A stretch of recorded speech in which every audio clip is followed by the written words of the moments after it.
పాలిచ్చే తల్లుల కొరకు శాకాహార వంటకాలపై స్పోకన్ ట్యుటోరియల్ కు స్వాగతం. ఈ ట్యుటోరియల్లో మనం తల్లిపాలు ఇస్తున్న సమయంలో పోషకాహారం యొక్క ప్రాముఖ్యతను గురించి ఇంకా ఇటువంటి శాకాహార వంటకాలను తయారు చేయడం నేర్చుకుంటాము. వేరువేరు మొలకలను కలిపి అట్టు, వెల్లుల్లి, అవిసెలు ఇంకా నువ్వులతో చట్నీ, వేరుశెనగలు, పాలకూర మరియు మెంతికూరతో కట్లెట్, సజ్జలు మరియు తోటకూర ఆకులతో ముఠియా, మొలకెత్తిన మెంతి గింజల కూర. పాలిస్తున్న సమయంలో ఒక తల్లికి వీటి కొరకు అదనపు పోషకాహారం అవసరం. పాల ఉత్పత్తికి, పెరుగుతున్న శిశువుకు తగినంత పోషకాలను అందించడానికి ఇంకా తల్లి తన యొక్క ఆరోగ్యాన్ని కాపాడుకోవడానికి పాలిస్తున్న సమయంలో అవసరమైన పోషకాలు ప్రోటీన్, వైటమిన్లు, మినరల్లు, ఒమేగా 3 ఫ్యాటీ యాసిడ్స్ మరియు కోలిన్. అదనంగా తగినంత అయోడిన్ మరియు వైటమిన్ డి తీసుకోవడం కూడా అవసరం. ఎందుకంటే థైరాయిడ్ హార్మోన్ల యొక్క తయారీలో, శిశువు యొక్క పెరుగుదలకు మరియు నాడీ అభివృద్ధిలో అయోడిన్ సహాయపడుతుంది. అందువల్ల అయోడిన్ లోపాన్ని నివారించడానికి ప్రతిరోజు అయోడైజ్డ్ ఉప్పును చేర్చాలని సిఫారసు చేయబడింది. అదేవిధంగా ఆరోగ్యకరమైన ఎముకల కొరకు మరియు కాల్షియంను గ్రహించడానికి వైటమిన్ డి అవసరం. వైటమిన్ డిను పొందడానికి ఉత్తమమైన మార్గం ఉదయం 11 గంటల నుండి మధ్యాహ్నం 3 గంటల మధ్య 15 నుండి 20 నిమిషాల వరకు సూర్యరశ్మి తగిలేలా ఎండలో ఉండడం. అవసరమైన పోషకాల తర్వాత ఇప్పుడు మనం తల్లి ఆహారం గురించి చర్చిస్తాము. ప్రతిరోజు వివిధ రకాల కూరగాయలను చేర్చడం అనేది చాలా మంచిదని చెప్తారు. కూరగాయలలో రోగనిరోధక శక్తిని పెంపొందించడానికి అవసరమైన పోషకాలు ఉంటాయి. అవి కూడా యాంటీ ఆక్సిడెంట్స్ యొక్క మంచి వనరులు. ఇంకా అవి వ్యాధుల యొక్క ప్రమాదాన్ని తగ్గిస్తాయి. అన్ని రకాల కూరగాయలు తినవలసి ఉన్నప్పటికీ ఇక్కడ మనం ఇటువంటి కొన్నింటిని మాత్రమే చర్చిస్తాము. క్యాప్సికం, పాలకూర, క్యాబేజీ, కాలీఫ్లవర్, తోటకూర, గుమ్మడికాయ, క్యారెట్, మెంతి ఆకులు మరియు వంకాయ. కూరగాయలతో పాటు మనం గ్యాలక్టోగాగ్స్ గురించి నేర్చుకుంటాము. గ్యాలక్టోగాగ్స్ అనేవి పాల ఉత్పత్తికి సహాయపడే పదార్థాలు. తల్లి ఆహారంలో వీటిని చేర్చుకోవడం ద్వారా వాటిని పొందవచ్చు. వెల్లుల్లి, మెంతి గింజలు మరియు ఆకులు, సోపు గింజలు, అడాలు, మునగాకులు, సోయకూర ఆకులు మరియు వాము. కూరగాయలు మరియు గ్యాలక్టోగాగ్స్ మాత్రమే కాకుండా తల్లి రోజు 2 నుండి 3 లీటర్ల నీరు త్రాగాలి. ప్రతిసారి పాలివ్వడానికి ముందు ఆమె 1 గ్లాసు కాచి చల్లార్చిన నీటిని తీసుకోవాలి. పాలిచ్చే తల్లి కొరకు ముఖ్యమైనవన్నీ నేర్చుకున్న తర్వాత మనము వంటకాల తయారీతో ప్రారంభిస్తాము. మొదటి వంటకం మిశ్రమ రకాల మొలకలతో అట్టు. ఈ అట్టును తయారు చేయడానికి మనకు అవసరమైనవి కొమ్ము శనగలు, పచ్చ పెసలు, మోటు పెసలు అన్ని కలిపిన మొలకలు 1 కప్పు, 3 పచ్చిమిరపకాయలు, 3 వెల్లుల్లి రెబ్బలు, సగం ఉల్లిపాయ, అరకప్పు శనగపిండి, 1 టేబుల్ స్పూన్ పెరుగు, రుచికి సరిపడా ఉప్పు, 1/2 టీ స్పూన్ కరివేపాకు పొడి, 1 టీ స్పూన్ అడాల పొడి, 2 టీ స్పూన్ల నెయ్యి. అడాల పొడిని తయారు చేయడానికి 1 టేబుల్ స్పూన్ గింజలను తక్కువ నుండి మధ్యస్థ మంట మీద రంగు మారే వరకు వేయించుకోవాలి. ఆ గింజలను చల్లారనివ్వండి. ఇప్పుడు వాటిని రాతి రోట్లో లేదా మిక్సీలో వేసి పొడి చేయండి. మొలకలను చేయడానికి పచ్చ పెసలు, కొమ్ము శనగలు మరియు మోటు పెసలను రాత్రంతా విడివిడిగా నానబెట్టండి.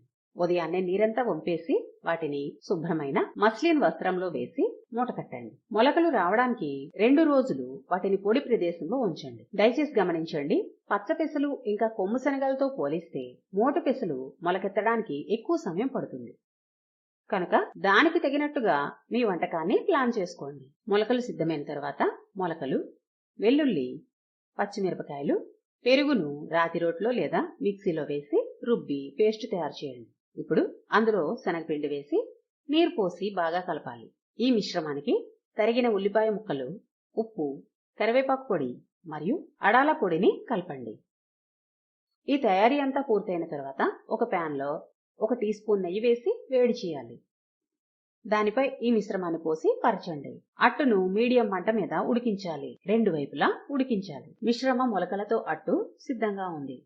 ఒకవేళ ఈ వంటకంలో పేర్కొన్న పప్పులు అందుబాటులో లేకపోతే మీరు వీటిని కూడా ఉపయోగించవచ్చు. బొబ్బర్లు, కాబూలీ శనగలు, ఉలవలు, సోయాబీన్, ఎర్రపప్పు ఇంకా రాజ్మా. దయచేసి గమనించండి, మొలకలు రావడానికి పట్టే సమయం అనేది పప్పుల యొక్క రకం మరియు వాతావరణ పరిస్థితులపై ఆధారపడి ఉంటుంది. ఈ వంటకంలో protein, fibre, omega three fatty acids, folate, magnesium, zinc సమృద్ధిగా ఉంటాయి. రెండవ వంటకం వెల్లుల్లి, అవిసె గింజలు మరియు నువ్వులతో పచ్చడి. దాన్ని తయారు చేయడానికి మనకు అవసరమైనవి అవిసె గింజలు 3 టేబుల్ స్పూన్లు, నువ్వులు 3 టేబుల్ స్పూన్లు, 5 వెల్లుల్లి రెబ్బలు, 4 ఎండుమిరపకాయలు, 5-6 నానబెట్టిన చింతపండు బొట్టలు, రుచికి సరిపడా ఉప్పు, అర టీ స్పూన్ నూనె లేదా నెయ్యి. మొదట నువ్వులు మరియు అవిసె గింజలను విడివిడిగా వేయించుకోవాలి. వాటిని చల్లారనివ్వండి. తర్వాత ఒక పాన్లో అర టీ స్పూన్ నూనె వేసి వేడి చేసి వెల్లుల్లి ఇంకా ఎండుమిరపకాయలు వేసి 2 నిమిషాలు వేయించాలి. చల్లారిన తర్వాత వీటిని గింజలతో కలపండి. దాంట్లో చింతపండు ఇంకా ఉప్పు వేయండి. కొంచెం నీళ్లు పోసి రాతి రోట్లో లేదా మిక్సర్లో రుబ్బి పేస్ట్ తయారు చేయండి. పచ్చడి సిద్ధంగా ఉంది. ఒకవేళ నువ్వులు అందుబాటులో లేనట్లయితే మీరు ఈ క్రింది వాటిలో ఏదైనా ఒకటి లేదా కలయికను కూడా ఉపయోగించవచ్చు. తురిమిన కొబ్బరి, వేరుశనగలు, నల్ల నువ్వులు, గుమ్మడికాయ గింజలు, పొద్దుతిరుగుడు విత్తనాలు. ఈ వంటకంలో omega three fatty acids, calcium, folate, protein, fibre, zinc సమృద్ధిగా ఉంటాయి. మనం తయారు చేయడం నేర్చుకునే మూడవ వంటకం వేరుశనగలు, పాలకూర మరియు మెంతికూరతో కట్లెట్. కట్లెట్స్ ను తయారు చేయడానికి మనకు అవసరమైనవి అరకప్పు వేరుశనగ పొడి, 2 టేబుల్ స్పూన్ల శనగపిండి, 2 టేబుల్ స్పూన్ల గోధుమ పిండి, అరకప్పు తరిగిన పాలకూర, పావు కప్పు తరిగిన మెంతికూర, 1 టేబుల్ స్పూన్ కొత్తిమీర, 1 టీ స్పూన్ ఎర్ర కారం పొడి, రుచికి సరిపడా ఉప్పు, 1 టీ స్పూన్ విత్తనాల పొడి. మీరు నువ్వులు లేదా అవిసె గింజల కలయికను ఉపయోగించవచ్చు. 1 టేబుల్ స్పూన్ నిమ్మరసం, 1 టీ స్పూన్ వెల్లుల్లి పేస్ట్, 4 స్పూన్ల నూనె. వేరుశనగ పొడిని తయారు చేయడానికి అరకప్పు వేరుశనగలను రంగు మారి వేగిన వాసన వచ్చే వరకు వేయించండి. వాటిని చల్లారనివ్వండి. అప్పుడు పైన తొక్కును తీసివేయడానికి వాటిని మీ అరచేతుల మధ్య వేసి రుద్దండి. వాటిని రాతి రోట్లో లేదా మిక్సర్లో వేసి మెత్తని పొడి చేయండి. ఇప్పుడు ఒక గిన్నెలో వేరుశనగ పొడి ఇంకా మిగిలిన అన్ని పదార్థాలను వేయండి. కొద్దిగా నీటిని పోసి వాటితో ముద్ద తయారు చేయండి. ఆ పిండిని 4 భాగాలుగా విభజించి వాటిని కట్లెట్స్ ఆకారంలో చేయండి. ఒక తవా వేడి చేసి కొద్దిగా నూనె వేయండి. అవి 2 వైపులా బంగారు గోధుమ రంగులోకి వచ్చే వరకు ప్రతి కట్లెట్ ను దానిపై కాల్చండి. వేరుశనగ కట్లెట్స్ సిద్ధంగా ఉన్నాయి. మీరు ఈ కట్లెట్లను నిమ్మకాయ ఊరగాయ లేదా ఉసిరి పచ్చడితో తినవచ్చు. నిమ్మకాయలో ఉన్న వైటమిన్ సి అనేది ప్రస్తుతం ఈ కట్లెట్లలోని ఐరన్ ను గ్రహించడానికి సహాయపడుతుంది. ఈ కట్లెట్ వంటకంలో ప్రోటీన్, ఐరన్, ఫోలేట్, మంచి కొవ్వులు ఇంకా పొటాషియం సమృద్ధిగా ఉన్నాయి. 4వ వంటకం సజ్జలు మరియు తోటకూరతో ముఠియా. దీన్ని తయారు చేయడానికి మనకు అవసరమైనవి అరకప్పు సజ్జల పిండి, 1 చిన్న ఉల్లిపాయ, అరకప్పు తోటకూర ఆకులు, అర టీ స్పూన్ పసుపు పొడి, రుచికి తగినంత ఉప్పు, పావు టీ స్పూన్ మునగాకుల పొడి, 1 టీ స్పూన్ ఎర్రకారం పొడి, అర స్పూన్ ఆవాలు, అర స్పూన్ జీలకర్ర, 2 టీ స్పూన్ల నువ్వులు, 1 టీ స్పూన్ నూనె. ఒక గిన్నెలో పిండి, ఉల్లిపాయ ముక్కలు, తోటకూర ఆకులు తీసుకోండి. ఇప్పుడు అందులో పసుపు పొడి, నిమ్మరసం ఇంకా మునగాకుల పొడిని వేయండి. వాటిని బాగా కలపండి. అందులో కొద్దిగా నీటిని పోసి పిండిని పిసుకుతూ ఒక మెత్తని ముద్దలా కలపండి. మీ చేతులకు కొద్దిగా నూనె రాసుకొని పిండిని చిన్న భాగాలుగా విభజించండి. ఆ భాగాలను స్తూపాకార రోల్స్ ఆకారంలో చేయండి. ఆ రోల్స్ ను తక్కువ నుండి మధ్యస్థ మంటపై 15 నిమిషాల పాటు స్టీమర్లో ఆవిరితో ఉడికించండి. ఈ రోల్స్ ను చల్లారనివ్వండి. తర్వాత వాటిని వృత్తాకార ముక్కలుగా కట్ చేయండి. ఇప్పుడు ఒక పాన్ లో 1 టీ స్పూన్ నూనె వేసి వేడి చేయాలి. అందులో ఆవాలు, నువ్వులు ఇంకా జీలకర్ర వేయండి. ఒకసారి అవి చిటపటలాడిన తర్వాత ముఠియా ముక్కలు వేయండి. కొంచెం కరకరలాడే వరకు వాటిని వేయించండి. సజ్జలు మరియు తోటకూర ఆకుల ముఠియా సిద్ధంగా ఉంది. ఒకవేళ సజ్జలు అందుబాటులో లేకపోతే మీరు వీటిని కూడా ఉపయోగించవచ్చు.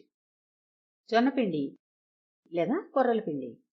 ఈ వంటకంలో protein, phosphorus, folate, iron, fibre, beta carotene మరియు పొటాషియం సమృద్ధిగా ఉన్నాయి. మనం చూసే చివరి వంటకం మొలకెత్తిన మెంతి గింజల కూర. దీన్ని తయారు చేయడానికి మనకు అవసరమైనవి: 1 కప్పు మొలకెత్తిన మెంతి గింజలు, 1 మీడియం ఉల్లిపాయ, 1 టమాటో, రుచికి సరిపడా ఉప్పు, 1 టీ స్పూన్ కారం పొడి, అర టీ స్పూన్ పసుపు పొడి, 1 టీ స్పూన్ నిమ్మరసం, 1 టీ స్పూన్ ఆవాలు మరియు జీలకర్ర, 1 టీ స్పూన్ నూనె. మెంతి గింజల మొలకలు చేయడానికి మెంతి గింజలను రాత్రంతా నీటిలో నానపెట్టండి. నీటిని వంపేసి వాటిని శుభ్రమైన మస్లిన్ వస్త్రంలో మూటకట్టండి. అవి మొలకెత్తే వరకు 2 లేదా 3 రోజులు వాటిని పక్కన పెట్టండి. వంటకాన్ని తయారు చేయడానికి ఒక పాన్ లో కొంచెం నూనె వేసి వేడి చేయండి. అందులో ఆవాలు మరియు జీలకర్ర వేసి వాటిని వేగనివ్వండి. దానిలో ఉల్లిపాయ ముక్కలు వేసి రంగు మారే వరకు వేయించాలి. ఇప్పుడు టమాటాలు వేసి అవి మెత్తగా అయ్యే వరకు ఉడికించాలి. తర్వాత మసాలాలన్నీ వేసి 2 నిమిషాలు ఉడికించాలి. దానిలో మెంతుల మొలకలు ఇంకా 2 టేబుల్ స్పూన్ల నీళ్లు వేయండి. వాటిని బాగా కలిపి మూతపెట్టి 6 నుండి 8 నిమిషాల సేపు ఉడికించాలి. స్టవ్ ఆపేసి అందులో నిమ్మరసం వేయండి. మొలకెత్తిన మెంతి గింజల కూర సిద్ధంగా ఉంది. ఈ వంటకంలో protein, fibre, phosphorus, calcium, iron ఇంకా ఒమేగా 3 ఫ్యాటీ యాసిడ్స్ సమృద్ధిగా ఉన్నాయి. మెంతుల మొలకలు అనేవి అద్భుతమైన గ్యాలక్టోగాగ్స్. ఈ ట్యుటోరియల్లోని అన్ని వంటకాల్లో వీటి కొరకు అవసరమైన పోషకాలు పుష్కలంగా ఉన్నాయి. పాల ఉత్పత్తి, శిశువు యొక్క పెరుగుదల మరియు అభివృద్ధి, ఇంకా తల్లిని ఆరోగ్యంగా ఉంచడం. పాలిచ్చే తల్లుల కొరకు శాకాహార వంటకాలపై ఈ ట్యుటోరియల్ చివరకు ఇది మనల్ని తీసుకువస్తుంది. మాతో చేరినందుకు ధన్యవాదములు.